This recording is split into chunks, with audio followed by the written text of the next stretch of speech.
ఈ వీడియోని పూర్తిగా చూడండి, లేకపోతే అర్థం కాదు. హాయ్ అండి, అందరికీ నమస్కారం. మరుగుమందు ఎలా తయారు చేస్తారో, అసలు ఈ మరుగుమందు నిజమా కాదా, దీనివల్ల ఉపయోగాలు ఏంటి, ఈ వీడియోలో తెలుసుకుందామండి. ఈ మరుగుమందు అనేది మన పూర్వకాలం నుంచే ఉన్నది.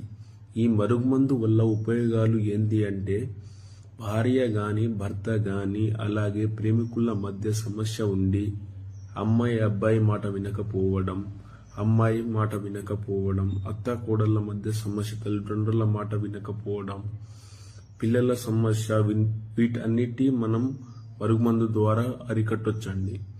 ఏ విధంగా అంటే, ఈ మరుగుమందుని మనం 2 రకాలుగా తయారు చేసుకుంటాం.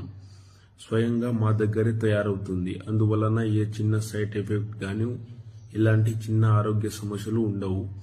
ఈ మరుగుమందుని ఒకటి పసరు రూపంలో తయారు చేస్తాము, రెండవది వచ్చేసి పౌడర్ రూపంలో తయారు చేస్తాము. ఈ పసరు రూపంలో తయారు చేసే మరుగుమందు నీ చెప్పులకి, బట్టలకి, తలకి